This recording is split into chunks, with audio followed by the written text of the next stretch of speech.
Guys what's up. Rankers coaching channel पर आपका स्वागत है। होप आप ठीक होंगे। आज हम स्टैटिस्टिक्स के chapter number 3 census and sample method collection of data के कुछ बैक एक्सरसाइजेस के क्वेश्चन डिस्कस करेंगे। तो इस चैप्टर से related first part already upload हो चुका है, उसका लिंक आपको ऊपर यहाँ मिल जाएगा या फिर डिस्क्रिप्शन में आपको वो लिंक मिल जाएगा। तो चलिए वीडियो फटाफट से स्टार्ट करते हैं।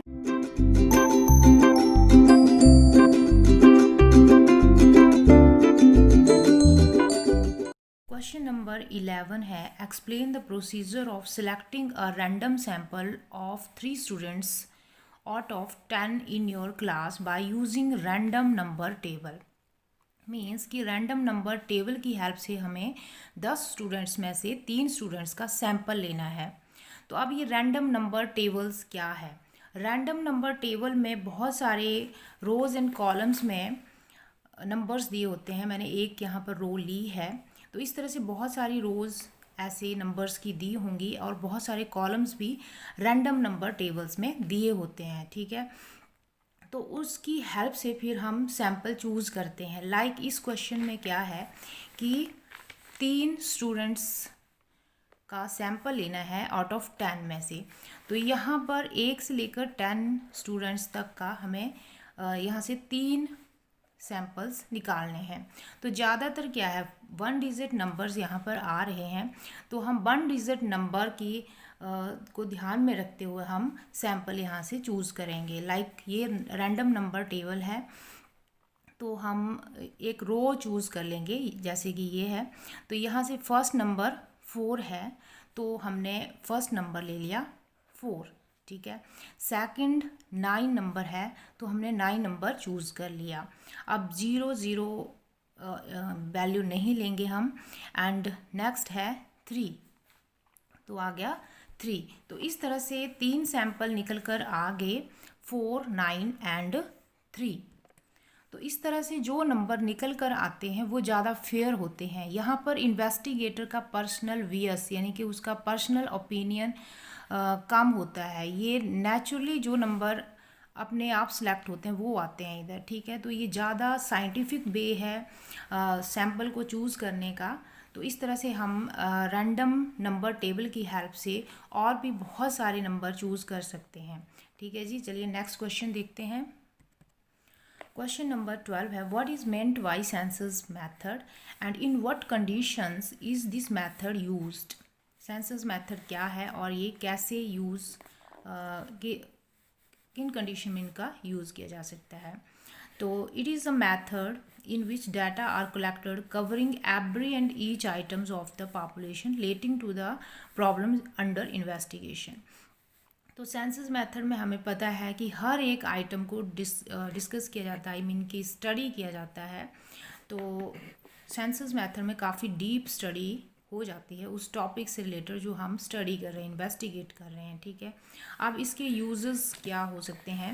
तो census method is used for research purpose. Research purpose के लिए भी इसका काफ़ी यूज़ हो जाता है, क्योंकि काफ़ी इन्फॉर्मेशन हमारे पास डिटेल में पड़ी होती है और हम कई तरह के सर्वे से परफॉर्म कर सकते हैं, लाइक डेमोग्राफिक सर्वे, सोशल सर्वे, इकोनॉमिक सर्वे। तो हर तरह की इन्फॉर्मेशन जब हमारे पास पड़ी होगी तो हम अलग अलग तरह से सर्विस परफॉर्म कर सकते हैं। Secondly this method is used for economic purpose के लिए यूज़ किए जाते हैं, क्योंकि काफ़ी एक्चुअल डाटा हमारे पास होता है, हमने हर एक इन्फॉर्मेशन को काफ़ी डीपली स्टडी किया होता है। चलिए नेक्स्ट क्वेश्चन देखते हैं। क्वेश्चन नंबर 13 है, what is meant by sample method, under what circumstances this method is more suitable. तो sample method are the ways to choose the data from the universe or population to be considered in a sample survey। तो sample method में हम पूरे population में से universe में कुछ data choose कर लेते हैं और वो डाटा रिप्रेजेंट करता है सारे यूनिवर्स को। ठीक है, एंड सूटेबल कहाँ है सैंपल मेथड। तो अगर the size of the population is very large, अगर जो पॉपुलेशन का साइज़ है बहुत बड़ा है, वहाँ पर हम हर एक आइटम को स्टडी नहीं कर सकते, तो वहाँ पर सैंपल मेथड काफ़ी सूटेबल होता है। And second, very high degree of accuracy is not required. तो जहाँ पर हमें ज़्यादा एक्यूरेसी नहीं चाहिए कि हम हर एक आइटम को डिस्कस करें, हर एक आइटम को हम स्टडी करें, तो वहाँ पर फिर सैम्पल मेथड काफ़ी सूटेबल होता है। And thirdly, intensive examination of diverse items is not required. Intensive examination means कि कोई बहुत ही डीप स्टडी हमें नहीं करनी है, तो उस टाइम भी सैम्पल मेथड काफ़ी सूटेबल होते हैं। And units of universe are broadly similar to each other. जब जो यूनिवर्स है उसके सारे यूनिट्स लगभग एक दूसरे से सिमिलर होते हैं, होमोजेनियस होते हैं लगभग, तो उस टाइम भी हम सैम्पल मेथड के थ्रू अपना इन्वेस्टिगेशन कर सकते हैं। चलिए नेक्स्ट क्वेश्चन देखते हैं। क्वेश्चन नंबर 14 है, what are the main elements of sampling. तो सैम्पल मेथड जब हम लेते हैं, सैम्पलिंग के थ्रू जब हम इन्वेस्टिगेशन करते हैं, तो उस टाइम हमें क्या उसके क्या क्या एलिमेंट्स होने चाहिए, मींस असेंशियल्स क्या होने चाहिए, क्या ज़रूरी बातें होनी चाहिए उन सैम्पल्स में। तो first one is, a sample is the representative of all the characteristics of the population. तो जो भी सैम्पल हम चूज़ करते हैं तो वो सारे पॉपुलेशन को, सारे यूनिवर्स को रिप्रेजेंट करे, ठीक है जी। And secondly, selection of one unit should not be depend upon the selection of the another unit. एक सैम्पल हमने जब चूज़ कर लिए तो वो दूसरे के ऊपर डिपेंड ना हो। हर एक यूनिट जो हम चूज़ कर रहे हैं वो इंडिपेंडेंट होनी चाहिए, तभी वो फेयर सैम्पलिंग होगी, ठीक है। And third one is, if some samples are selected from same universe, these samples should be homogeneous. तो जो सैम्पल्स हैं वो होमोजेनियस होने चाहिए। ये नहीं है कि एक सैम्पल जब हमने लिया तो वो कुछ और इन्फॉर्मेशन दे रहा हो, और थोड़े समय के बाद जब हम सेम यूनिवर्सिटी और कोई सैम्पल निकाल रहे हैं तो वो कुछ और दिखा रहा हो। यानी कि जितनी बार भी हम उस यूनिवर्स या पॉपुलेशन से सैम्पल्स ले रहे हैं तो लगभग वो सैम्पल्स होमोजेनियस होने चाहिए, एक जैसे होने चाहिए, ठीक है। And fourth one is, a sample must contain Fairlie adequate number of items. तो एक सैम्पल में इतनी आइटम्स तो होनी चाहिए कि वो हमारी इन्वेस्टिगेशन को फेयरली पूरा करे, मतलब एक सही कंक्लूज़न हम निकाल पाएँ, ठीक है। तो सैम्पल का साइज़ भी एक फेयर होना चाहिए, ना तो बहुत कम आइटम्स उसमें होनी चाहिए और ना ही बहुत ज़्यादा आइटम्स होनी चाहिए। एक adequate number of items samples में होनी चाहिए। चलिए नेक्स्ट क्वेश्चन देखते हैं। क्वेश्चन नंबर 15 है, what are the main methods of sampling. Sampling के कौन कौन से मेन मेथड्स हैं। तो first one is random sampling. तो रैंडम सैम्पलिंग मीन्स कि जहाँ पर हर एक यूनिट के सिलेक्ट होने के इक्वल चांस होते हैं, ठीक है। कि और यहाँ पर इस मेथड में ज़्यादातर होमोजेनियस या आइडेंटिकल आइटम्स होती हैं, ठीक है। एंड द सिलेक्शन जो है इस मेथड में चांस के ऊपर डिपेंड करती है कि कोई भी आइटम चांसली वो सिलेक्ट हो सकती है, किसी भी आइटम को यहाँ पर प्रेफरेंस नहीं दी जाती है। एंड ये इम्पार्शियल मेथड है, काफ़ी इकोनॉमिकल मेथड है ये। एंड यहाँ पर जो रैंडम सैम्पलिंग मेथड है इसमें आगे दो तरह से हम रैंडम सैम्पलिंग कर सकते हैं। एक तो हम टेबल यूज़ कर सकते हैं रैंडम सैम्पलिंग का, जो अभी हमने थोड़ी देर पहले डिस्कस किया, और दूसरा हम लॉटरी मेथड भी यूज़ कर सकते हैं। तो लॉटरी मेथड क्या है, लाइक हमें पता है हम पर्ची वाला मेथड यूज़ करते हैं कि कुछ स्लिप्स हम बनाएंगे, कुछ पर्चियाँ हम बनाएंगे और उनको मिक्स करेंगे एंड वहाँ से हम फिर उसको चूज़ कर लेंगे एनी 3 और 4 जितने भी हमें सैम्पल्स चाहिए होते हैं। तो दो तरह से रैंडम सैम्पलिंग की जा सकती है और ये ज़्यादा साइंटिफिक मेथड है चूज़ करने के लिए, सैम्पल चूज़ करने के लिए, ओके। एंड सेकंड है परपोसिव और डेलिब्रेट सैम्पलिंग। तो इस मेथड में इन्वेस्टिगेटर जो कि इन्वेस्टिगेशन कर रहा है तो वो अपनी मर्जी से पूरी पॉपुलेशन में से, पूरे यूनिवर्स में से अपनी मर्जी से सैम्पल चूज़ करता है जो उसके हिसाब से बेस्ट होते हैं, जो वो इन्वेस्टिगेटर समझता है कि ये वाला बेस्ट है, ठीक है। तो इस वाले मेथड में ज़्यादा चांस होते हैं पर्सनल वीएस के, यानी कि इन्वेस्टिगेटर के पर्सनल ओपिनियन से यहाँ पर सैम्पलिंग काफ़ी प्रभावित होती है। तो ये वाला मेथड उतना रिलायबल इंफॉर्मेशन या उतना रिलायबल कंक्लूजन्स नहीं देता है। यहाँ पर पर्सनल वीएस जो है वो ज़्यादा होता है। नेक्स्ट मेथड है स्ट्रैटिफाइड और मिक्स्ड सैम्पलिंग। स्ट्रैटिफाइड मीन्स कि स्टार्टा मीन्स कि लेयर्स बना देना, ठीक है, लेयर्स बना देना। तो पूरे यूनिवर्स को लेयर्स में हम डिवाइड कर देते हैं, यानी कि एक लेयर में एक ग्रुप, मान लो कि ग्रुप है तो वहाँ पर एक तरह के डाटा जो हैं वो रखे जाएंगे। इस तरह से हम लेयर्स बना देते हैं और उसके अकॉर्डिंग फिर हम उन लेयर्स में से एक एक दो दो या अपने हिसाब से जितना हमें सैम्पलिंग चाहिए उतने हम सैंपल यहाँ पर सिलेक्ट कर देते हैं, ठीक है।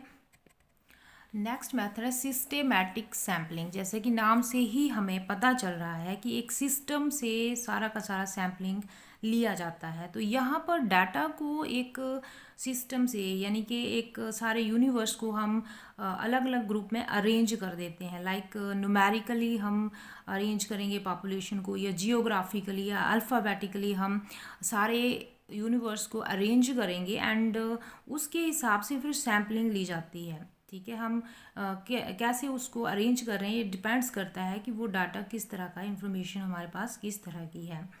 तो ये वाला मेथड काफ़ी सिंपल मेथड है और यहाँ पर पर्सनल वीएस के काफ़ी कम चांस हो जाते हैं, ठीक है जी। नेक्स्ट है कोटा सैम्पलिंग। कोटा सैम्पलिंग में पॉपुलेशन को अलग अलग ग्रुप्स में डिवाइड कर दिया जाता है। कोटा सैम्पलिंग में सारी पॉपुलेशन को अलग अलग क्लास में डिवाइड कर दिया जाता है और फिर हर एक क्लास से फिर हम अपना सैंपल चूज़ कर लेते हैं, ठीक है। और एक फ़िक्स नंबर ऑफ आइटम्स जो है वो इन्वेस्टिगेटर हर एक ग्रुप से या हर एक क्लास से यहाँ पर चूज़ करता है कोटा सैम्पलिंग में, ठीक है। और इस तरह से ये मेथड काफ़ी एक्सपेंसिव भी नहीं है, कॉस्ट इफ़ेक्टिव मेथड है। और यहाँ पर लेकिन क्योंकि वो इन्वेस्टिगेटर सारा का सारा चूज़ कर रहा है खुद ही, तो यहाँ पर पर्सनल वेयर्स के बहुत सारे चांसेस होते हैं। तो यहाँ पर जो रिज़ल्ट निकलते हैं कोटा सैम्पलिंग में वो थोड़े क्वेश्चनेबल है, मीन्स कि उनके ऊपर हम फुली बिलीव नहीं कर सकते क्योंकि पर्सनल वेयर्स इन्वेस्टिगेटर का यहाँ भी रहता है। और सिक्स्थ है कन्वीनियंस सैम्पलिंग। कन्वीनियंस सैम्पलिंग जैसे कि नाम से ही पता चल रहा है कि इन्वेस्टिगेटर या जो एनुमरेटर है उसको जो वाला जिस ढंग से वो सूटेबल समझता है या उसको जो कन्वीनियंट मेथड लगता है उस ढंग से वो सारा का सारा डाटा सैंपल जो है यहाँ पर पॉपुलेशन में से लेता है। तो इस मेथड में भी पर्सनल वेयर्स काफ़ी ज़्यादा रहेगा और जो रिज़ल्ट, जो कंक्लूज़न निकल कर आएंगे उसके ऊपर क्वेश्चन रहेंगे कि वाकई में जो कंक्लूज़न है वो एक्यूरेट हैं या फुली कंक्लूज़न सही से लिए गए हैं या नहीं। तो इस तरह से ये कुछ मेथड से सैम्पलिंग लेने के। चलिए अब नेक्स्ट क्वेश्चन डिस्कस करते हैं। क्वेश्चन नंबर 16 है what are the main merits of the random sampling. तो हमने पहले डिस्कस किया ही है कि रैंडम सैम्पलिंग काफ़ी साइंटिफिक मेथड है सैम्पल्स को चूज़ करने का। तो इसके क्या फ़ायदे हैं अगर हम रैंडम सैम्पलिंग के थ्रू सैम्पल चूज़ करते हैं। तो random sampling provides a scientific technique of selecting the sample as each unit every unit has an equal chance of being selected. हर एक यूनिट के चांस होते हैं कि वो सिलेक्ट हो जाएं, इक्वल चांस होते हैं सबके। And random sampling left very little chance of personal bias. तो यहाँ पर पर्सनल वीएस ऑफ इन्वेस्टिगेटर कम होता है क्योंकि हर एक यूनिट के चांस इक्वल है सिलेक्ट होने के। कोई भी नंबर टेबल में से चूज़ किया जा सकता है। Random sampling is suitable where the size of the sample and the universe is very large. तो जहाँ पर यूनिवर्स का साइज़ काफ़ी बड़ा है या हमें सैम्पल जो है वो काफ़ी साइज़ उसका बड़ा रखना है तो उस टाइम ये वाला मेथड काफ़ी यूज़फुल रहता है। And it is based on the theory of probability. It is quite possible to determine the sample errors. तो प्रोबेबिलिटी मैथमेटिक्स की जो थ्योरी है प्रोबेबिलिटी उसके ऊपर ये डिपेंड रहता है। तो यहाँ पर पॉसिबल है कि हम जो सैम्पल एरर्स हैं उनको हम पता लगा सकें, सैम्पलिंग एरर्स जो भी होंगी उनको हम पहले से ही उसका एस्टिमेट लगा सकें। चलिए नेक्स्ट क्वेश्चन देखते हैं। क्वेश्चन नंबर 17 है what are the main demerits of random sampling. तो अभी तक हमने देखा कि रैंडम सैम्पलिंग के काफ़ी फ़ायदे हैं, लेकिन उसके कुछ नुकसान भी हो, डीमेरिट्स भी हैं। कौन से हैं? एक तो एक्सपेंसिव मेथड है और ये काफ़ी टाइम लेने वाला मेथड है, ठीक है। एंड सेकेंडली इसके लिए काफ़ी स्किल की ज़रूरत है, काफ़ी एक्सपीरियंस की ज़रूरत है। कोई भी अनस्किल्ड पर्सन यहाँ से फिर डाटा चूज़ नहीं कर सकता है, सॉरी सैम्पल्स नहीं ले सकता है। And sometimes by chance some irrelevant item may selected, तो कोई भी आइटम रैंडम टेबल से आ जाती है, तो अगर वो इतनी आइटम इतनी ज़्यादा इम्पॉर्टेंट ना हो और वो सिलेक्ट हो जाए, तो जो हमारा सैम्पल है फुली रिप्रेजेंट नहीं करेगा अपने पॉपुलेशन को, यूनिवर्स को। And where the size of the sample to be drawn is very small, random sampling is not suitable. तो अगर जो सैम्पल का साइज़ है बहुत छोटा है, तो उस टाइम भी ये सूटेबल नहीं रहता है। ये फिर उस टाइम जो सैम्पल निकल कर आएगा वो भी फुली रिप्रेजेंट नहीं करेगा यूनिवर्स को। चलिए नेक्स्ट क्वेश्चन देखते हैं। क्वेश्चन नंबर 18 है, what is the difference between universe and sample. Universe क्या है, या फिर इसको पॉपुलेशन भी बोल सकते हैं, और सैम्पल क्या है, इन दोनों में क्या फ़र्क है। तो यूनिवर्स या population refers to an aggregate of all the items about which we want to obtain the information. तो जिस चीज़ के बारे में हम इंफॉर्मेशन इकट्ठा कर रहे हैं, वहाँ पर हर एक आइटम को जब हम डिस्कस करते हैं, उसको स्टडी करते हैं, सारी आइटम्स को, ऑल द आइटम्स को, तो वो हो गया यूनिवर्स। यानी कि सारी की सारी आइटम्स को एग्रीगेटली हम यूनिवर्स या पॉपुलेशन बोल देते हैं। और दूसरी तरफ अगर हम सैम्पल की बात करें, तो it is only the part of the population. तो ये पॉपुलेशन का एक पार्ट है। यानी कि जैसे मान लो कि हमारे पास पॉपुलेशन का साइज जो है वो 10 है, 1 2 3 4 5 6 7 8 9 10। तो यहाँ से हमने ये ले लिया सैम्पल, फिर ये ले लिया, फिर ये ले लिया, एंड ये ले लिया, यानी कि 4 आइटम्स हमारे पास सैम्पल्स में आ गई। तो ये वाला जो है वो सिलेक्टेड आइटम्स है, ये पॉपुलेशन से, ये पॉपुलेशन है, ये सैम्पल है, ठीक है। तो उसमें कि कुछ आइटम्स को ही सैम्पल में लिया गया है और उनको ही हम स्टडी करेंगे। तो ये मेन डिफरेंस है अपने यूनिवर्स और सैम्पल में। ये इसको यूनिवर्स बोल लो या पॉपुलेशन बोल लो, सेम थिंग है, एंड इट्स योर सैम्पल, ठीक है। चलिए नेक्स्ट क्वेश्चन देखते हैं। क्वेश्चन नंबर 19 है, distinguish between sampling and non sampling errors. अब सैम्पलिंग एरर्स क्या हैं और नॉन सैम्पलिंग एरर्स क्या हैं, दोनों में क्या फ़र्क है, ठीक है। तो ये सैम्पलिंग एरर्स है, इधर नॉन सैम्पलिंग एरर्स हैं। तो sampling errors are arise due to difference between the sample estimate and the actual value of the characteristics of the universe. तो सैम्पलिंग एरर्स कैसे अराइज होती हैं, जो आपने सैम्पल के थ्रू जो एस्टिमेट लगाए हैं और जो एक्चुअल वैल्यू है, ठीक है, उसके उन दोनों के बीच में जो डिफरेंस होगा वो सैम्पलिंग एरर्स होती हैं, ठीक है। यानी कि जो actual value of characteristics of the universe, actual में जो डाटा है एंड जो आपने एस्टिमेट लगाया है, एक्चुअल वैल्यू और एस्टिमेटेड वैल्यू दोनों में जो डिफरेंस होगा वो सैम्पलिंग एरर है, ठीक है। जबकि non sampling errors arise due to the errors occur in acquiring, recording and tabulating statistical information data।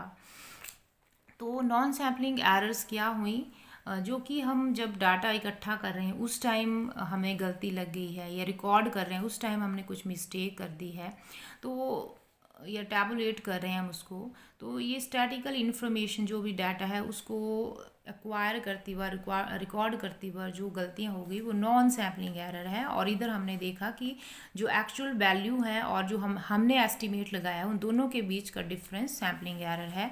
Second, these errors are present only in sample survey. तो ये सैम्पल सर्वेज में ये होती हैं। And the errors are present in census survey as these increases with the increase in the number of units to be examined. तो इस non sampling errors जितने ज़्यादा हम इंफॉर्मेशन गैदर करते हैं उतने ज़्यादा चांसेस होते हैं कि नॉन सैम्पलिंग एरर्स हो जाएं, क्योंकि ये एक्वायरिंग, रिकॉर्डिंग एंड टैबुलेटिंग के टाइम ही ये एरर्स अक्कर होती हैं, ठीक है। Third is by taking a large sample, sampling error can be minimised. तो अगर हम अपना जो सैंपल का साइज़ है थोड़ा सा बढ़ा दें तो वहाँ पर चांस होते हैं कि जो सैंपल लिया है वो ज़्यादा रिप्रेजेंट करता है पॉपुलेशन को, तो वहाँ पर हम फिर सैम्पलिंग एरर्स जो है उनको कम कर सकते हैं, क्योंकि जो हमारा एस्टीमेट होगा, सैंपल एस्टीमेट होगा, वो लगभग एक्चुअल वैल्यू के बराबर ही होगा, तो वहाँ पर फिर सैम्पलिंग एरर्स के चांसेस कम हो जाते हैं।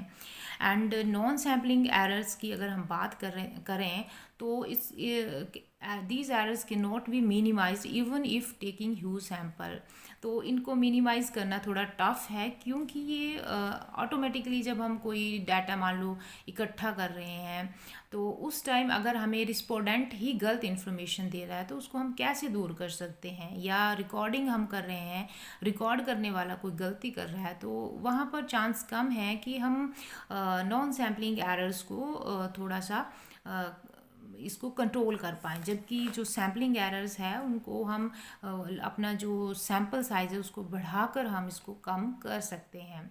ठीक है जी, नेक्स्ट क्वेश्चन देखते हैं। Define the random sampling and how is it different from haphazard sampling. तो ये क्वेश्चन नंबर 20 है। ठीक है, तो क्वेश्चन नंबर 20 में ये कहता है कि रैंडम सैम्पलिंग क्या है। तो हम ऑलरेडी बहुत बार डिस्कस कर चुके हैं कि रैंडम सैम्पलिंग एक साइंटिफिक मेथड है जिसमें एक टेबल की हेल्प से या फिर एक लॉटरी मेथड के हिसाब से हम हर एक आइटम को सैम्पलिंग में मतलब चूज़ करते हैं, यानी कि इस मेथड के थ्रू हर एक आइटम के जो चूज़ होने के चांसेस हैं वो इक्वल होते हैं। सैम्पलिंग में हर एक आइटम जो भी पॉपुलेशन में है, मान लो कि पॉपुलेशन में 10 आइटम्स हैं और 3 आइटम्स हमें चूज़ करनी है, तो 10 के जो आइटम हैं वहाँ पर उसके इक्वल चांस हैं कि वो सिलेक्ट हो जाए। ठीक है, और यहाँ पर पर्सनल बियस इन्वेस्टिगेटर का नहीं होता है, तो मोर रिलायबल इंफॉर्मेशन यहाँ पर हमें निकल कर आती है, कंक्लूजन निकल कर आते हैं। अब ये कहता है कि difference between random sampling and haphazard sampling क्या है।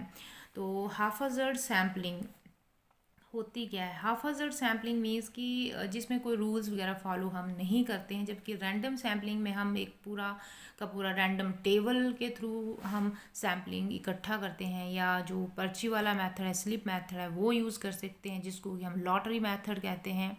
तो चलिए इसका डिफरेंस क्या हो सकता है। Random sampling it allows each items an equal chance of being selected in the sample. तो हर एक आइटम को ये मेथड अलाउ करता है कि वो सिलेक्ट हो जाए। ठीक है, सैम्पल के लिए वो सिलेक्ट हो जाए, जबकि हाफजर्ड सैम्पलिंग में ऐसा नहीं है। It does not allow each item an equal chance of being selected. तो यहाँ पर कोई रूल्स नहीं है, कोई सही से तरीका नहीं है। ठीक है, कोई प्लान नहीं है। हाफजर्ड मीन्स कि कोई भी चीज़ जो कि प्लान नहीं है, वेल ऑर्गेनाइज्ड नहीं है, तो वहाँ पर फिर इक्वल चांस कैसे हो सकते हैं। ठीक है, सेकंड इसका डिफरेंस हो सकता है कि it done in according with the rules of the sample, तो रूल्स के अकॉर्डिंग है। एंड हाफजर्ड जैसे कि हम बोल रहे हैं कि ये प्लान्ड नहीं है, तो यहाँ पर कोई रूल्स नहीं है, तो no rules are followed in haphazard sampling. ठीक है जी, तो इस तरह से हमने चैप्टर 3 के 20 क्वेश्चन कंप्लीट कर लिए हैं। तो वीडियो को लाइक करें, शेयर करें, एंड रैंकर्स कोचिंग चैनल को सब्सक्राइब करना बिल्कुल भी